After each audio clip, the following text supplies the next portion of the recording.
मेरी क्लास में तो ये हर 10-15 दिन के अंदर न्यूज आ ही जाती है इससे संबंधित। अपनी ये जो अर्थ है, इस अर्थ के ऊपर चक्कर काटने के लिए 3 जगह ट्रैक राउंड बने हुए हैं, ट्रैकिंग क्षेत्र बने हुए हैं अर्थ के चारों तरफ। अगर आपको चक्कर काटना हो, जैसे अपन पार्क में जाते हैं तो पार्क की बाउंड्री पर चक्कर बना होता है ना, जहां आप ट्रैकिंग कर सकते हो, एग्जैक्टली ऐसे ही अर्थ के चारों तरफ चक्कर काटने के लिए 3 जगह ट्रैकिंग राउंड बने हुए हैं। पहला राउंड ये रहा, दूसरा राउंड ये रहा, तीसरा राउंड ये रहा। इन ट्रैकिंग राउंड्स को अलग अलग नाम से जाना जाता है। जो सबसे नजदीक होता है इसे कहा जाता है लो अर्थ ऑर्बिट। क्या नाम दिया जाता है इसे? लो अर्थ ऑर्बिट। दूसरा क्या है? यदि इसके बाद वाला कोई होता है तो इसे कहा जाता है मिडिल अर्थ ऑर्बिट। क्या नाम दिया जाता है? Middle earth orbit. अच्छा, और इसके बाद वाला जो होता है यह होता है हाई अर्थ ऑर्बिट। तो ये 3 प्रकार की व्यवस्थाएं हमारे पास में उपस्थित होती हैं। अर्थ के चारों तरफ चक्कर लगाने के जो क्षेत्र हैं उनमें से लो अर्थ ऑर्बिट, और उसके बाद मिडिल अर्थ ऑर्बिट, और उसके बाद में हाई अर्थ ऑर्बिट होता है। ये लो अर्थ ऑर्बिट जो है ये सामान्यतया 200 किलोमीटर से अधिक, हालांकि 400 बोलते हैं, 200 से लेकर 2000 किलोमीटर की ऊंचाई पर होता है। बहुत बार मैंने पढ़ा रखा है, कुछ याद आ रहा है? इस 200 से लेकर के 2000 किलोमीटर की ऊंचाई पर पृथ्वी से ऊपर एक कमरा तैर रहा है, एक ऐसा होटल जैसा चीज तैर रहा है। यह होटल जैसी जो चीज तैर रही है इसे हम इंटरनेशनल स्पेस स्टेशन कहते हैं। इसे हम क्या कहते हैं? अंतरराष्ट्रीय अंतरिक्ष क्षेत्र कहते हैं, इंटरनेशनल स्पेस स्टेशन कहते हैं। यह ISS वर्ष 1998 में बनाया गया था। कब बनाया गया था? 1998 में बनाया गया था। 1998 में इसको बनाने में जिन लोगों ने पार्टिसिपेट किया था उन लोगों में नाम था, किस किस का नाम था? उन लोगों में नाम था मेरे प्यारे साथियों, अब मैं उन्हीं चीजों को लिख रहा हूं, यहां पर ध्यान से सुनिएगा। नासा, जो कि अमेरिका की अंतरिक्ष एजेंसी है, नंबर 1। नंबर 2 रॉसकॉसमॉस, ये किसकी है? रशिया की अंतरिक्ष एजेंसी है। नंबर 3 था जाक्सा, ये मेरे प्यारे साथियों जापान की अंतरिक्ष एजेंसी है।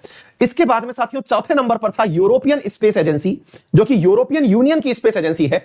5वें नंबर पर था CSA, कनाडा की स्पेस एजेंसी, जो कि कनाडा वालों की तरफ से बनाई हुई स्पेस एजेंसी है। जैसे अपने इसरो है उस प्रकार से थोड़ा बहुत यहां पर सहायता और समर्थन ब्राजील का भी लिया गया है, उसकी स्पेस एजेंसी का नहीं, उसके द्वारा इक्विपमेंट लिए गए हैं, वो भी अपने वैज्ञानिकों को यहां भेज सकता है। इसमें चाइना वाइना कोई शामिल नहीं है।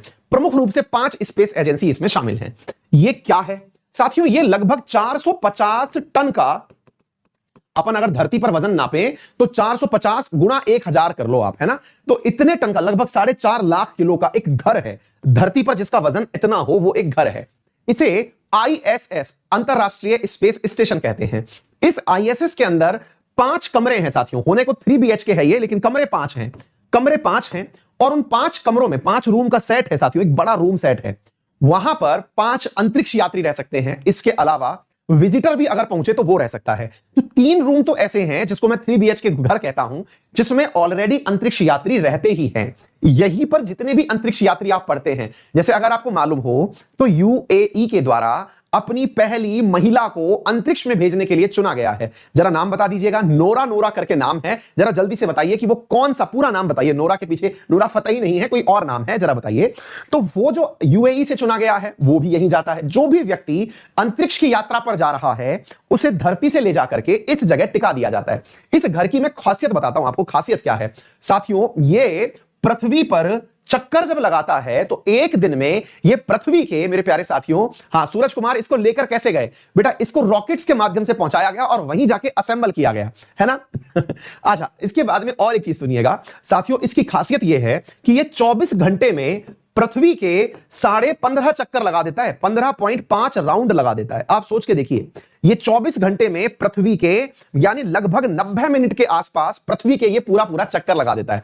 नोरा मातुसी, है ना? बिल्कुल सही है। तो नोरा मातुसी भी जो है ना, वो अगर जाएंगी तो वो इसी अंतरिक्ष स्टेशन में जाकर के रुकने वाली हैं। इस चीज को याद रखिएगा साथियों। ये ऐसा घर है जो पृथ्वी के चारों तरफ इस वाली सर्कल में चक्कर लगा रहा है। इस वाली सर्कल में लगभग 400 किलोमीटर की ऊंचाई पर, 400 किलोमीटर की ऊंचाई पर पृथ्वी पर यह चक्कर लगा रहा है इस जगह पर।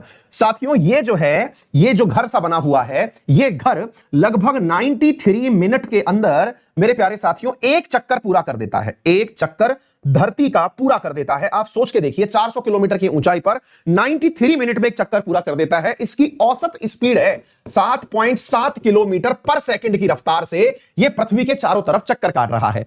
अब सवाल बनता है कि सर एक बात बताइए, इसका करेंगे क्या, मतलब करता क्या है ये? बोले भाई करता क्या है, ये बकायदा यहां पर रिसर्च होती है। अच्छा तो सर आज के सेशन से इसका क्या संबंध है? आइए मैं आज के सेशन से इसका संबंध बताता हूं। साथियों वास्तविकता क्या है कि ये वाला जो इंटरनेशनल स्पेस स्टेशन है, इसमें अगर दिखाई दे रहा हो आपको तो ये रूस वाला रोसकॉसमॉस भी यहां पर शामिल है। असल में हो क्या रहा है कि 1998 में बना हुआ ये जो रोसकॉसमॉस है, इसमें रूस का जो टाई अप है ये 2024 के एंड में खत्म हो रहा है। यानी कि इनके बीच का जो गठबंधन था वो 2024 के एंड में खत्म हो रहा है। ऐसी स्थिति में रूस ने कहा कि मैं आगे अपनी इस संधि को बढ़ाना नहीं चाहता, मैं 2025 में अपना खुद का घर बनाऊंगा, अपना खुद का आशियां बनाऊंगा तारों के बीच में। ऐसा कहना है व्लादिमीर पुतिन का। मेरे प्यारे साथियों, रशिया अपना ही घर बनाएगा इंटरनेशनल स्पेस स्टेशन में, अपने इंटरनेशनल स्पेस स्टेशन से अपना टाई अप तोड़ के खुद का बना रहा है। क्या आपको यह याद रह जाएगा? और मजेदार बात, इसको बनाने में इसका कुल खर्चा $5 बिलियन का आने वाला है। तो 2025 में टारगेट किया गया है और $5 बिलियन का इसमें खर्चा आने वाला है, और रशिया ने कहा है कि वो खुद ये सारा काम करेगा। क्या आपको मेरी बात समझ में आ गई? इसके अलावा भी मैं कुछ बातें और बता देता हूं। मेरे प्यारे साथियों, इस कार्य में आपको किसी की सहायता लेने की आवश्यकता नहीं है। रशिया ने कहा है किसी की सहायता लेने वाला नहीं हूं। रशिया अब एक अलग दुनिया में जा चुका है, और क्या क्या कर रहा है जरा ध्यान से सुनिएगा। दुनिया में पहली बार अंतरिक्ष यात्रा पर भेजने वाला व्यक्ति रूस का ही था, जिसका नाम यूरी गागरिन था। यूरी गागरिन ने अंतरिक्ष की चक्कर 12 अप्रैल 1961 में लगाया था, जिसके चक्कर में इस साल 60 वर्ष कंप्लीट हुए हैं यूरी गागरिन को चक्कर लगाने के। मेरे प्यारे साथियों, गागरिन ने जिस जहाज में बैठ करके चक्कर लगाया था उसका नाम वोस्टॉक 1 था। वोस्टॉक 1 जो है साथियों, ये यूरी गागरिन को ले जाकर के चक्कर लगवाया था। मैं आपको और एक बात बता देता हूं, रशिया अब पूरी तरह से वापस उसी कोल्ड वॉर एरा में जा रहा है। वो इनका तो साथ छोड़ ही रहा है, इसके अलावा उसने चाइना के साथ एक व्यवहार की बात और करी है। आपको मालूम होगा, मैं यहां पर कोई लिख देता हूं, ये कोई पेज भी ढंग का सा मिल जाए। इधर देखिए, अलग ही पेज क्रिएट कर लेते हैं। इधर देखिए साथियों, अगर आपको मालूम हो साथियों, तो मैंने आपको बताया था कि यूएसए अंतरिक्ष में नहीं बल्कि चांद पर, चांद तो भैया लाखों किलोमीटर ऊपर है, चांद पर जाने के लिए अमेरिका एक मिशन लेकर आ रहा है जिसका नाम आर्टेमिस है। अगर याद हो तो मेरे प्यारे साथियों, आर्टेमिस मिशन 2024 में अमेरिका द्वारा भेजा जाएगा। इस आर्टेमिस मिशन में पहली बार एक महिला चांद पर जाएगी, पहली बार एक महिला चांद पर जाएगी, और दूसरी बार पुरुष जाएगा, दूसरी बार पुरुष जाएगा, दूसरी बार पुरुष जाएगा, है ना। पहला पुरुष कौन था? नील आर्मस्ट्रॉन्ग, जिसको लेकर दुनिया डाउट करती है। ये दूसरी बार पुरुष जाएगा, इसको अमेरिका वालों ने नाम बदल दिया है। और वो क्या कहा है? दुनिया वालों के लिए कहा है कि ये पहली बार कोई कलरफुल मैन जाएगा, पहली बार man of colour, man of colour.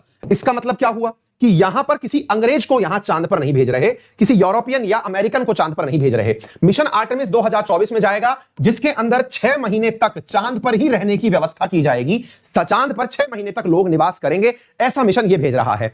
तो फिर अमेरिका को चैलेंज करने के लिए रशिया ने चाइना से समझौता किया, रशिया ने चाइना से समझौता किया और कहा कि अपन दोनों मिलकर के लूनर मिशन भेजेंगे, और वो मिशन बिल्कुल ऐसा ही होगा। तो रशिया चाइना मिलकर के क्या भेजने वाले हैं? लूनर मिशन भेजने वाले हैं, जो कि एक प्रकार से आर्टेमिस का ही अपना एक प्रकार होगा, ठीक है ना। अच्छा, इसके अलावा मैं आपको बता दूं, चाइना ने हाल ही में अपनी पावर दुनिया को दिखा दी है एक मिशन के नाम से, जिसका नाम है चांग-ई 5 मिशन। और इस 5 मिशन में इसने बकायदा चांद के ऊपर, मेरे प्यारे साथियों, लैंडर तो उतारा ही, इसके साथ में वहां से पत्थर भी उठाया और उठाकर वापस ले आया, पत्थर उठाया और वापस लेकर के जमीन पर भी आ चुका है। तो रशिया का चांग-ई 5 मिशन अपने आप में यह काम कर चुका है। क्लियर है? तो रशिया के अगर मैं आपसे बात करूं कि कौन कौन से मिशन इन दिनों चर्चा में हैं, तो आप देखिए, रशिया की अगर हम बात करते हैं तो मेरे प्यारे साथियों, रशिया लूना 25वीं लूना भेजने वाला है। कब भेजने वाला है? इसी साल भेजने वाला है, लूनार पर यानी चांद पर मिशन भेजने वाला है इसी साल, यानी 2021 में।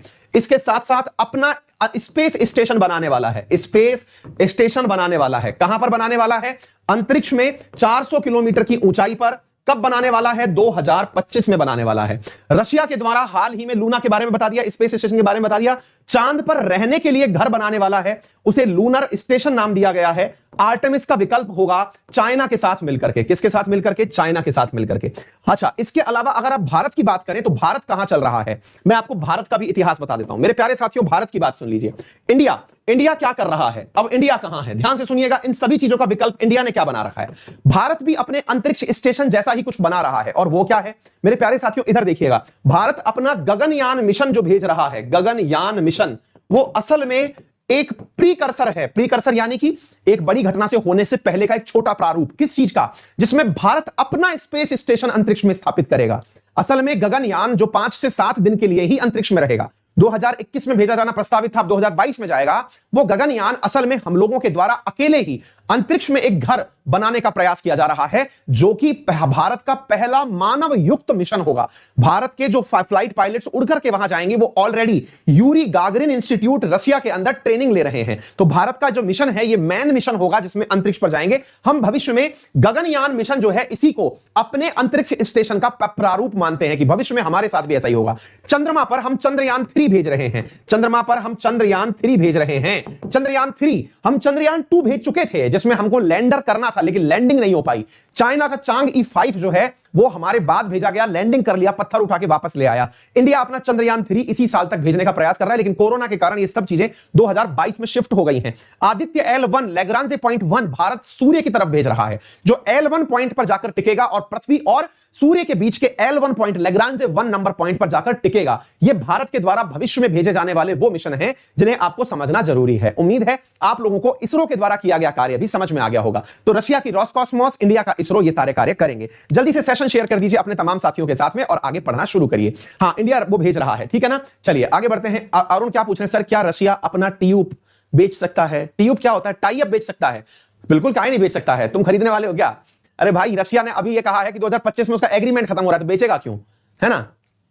हाँ नैना कुमारी, कोरोना ने सब कुछ खत्म कर दिया है, बिल्कुल सही।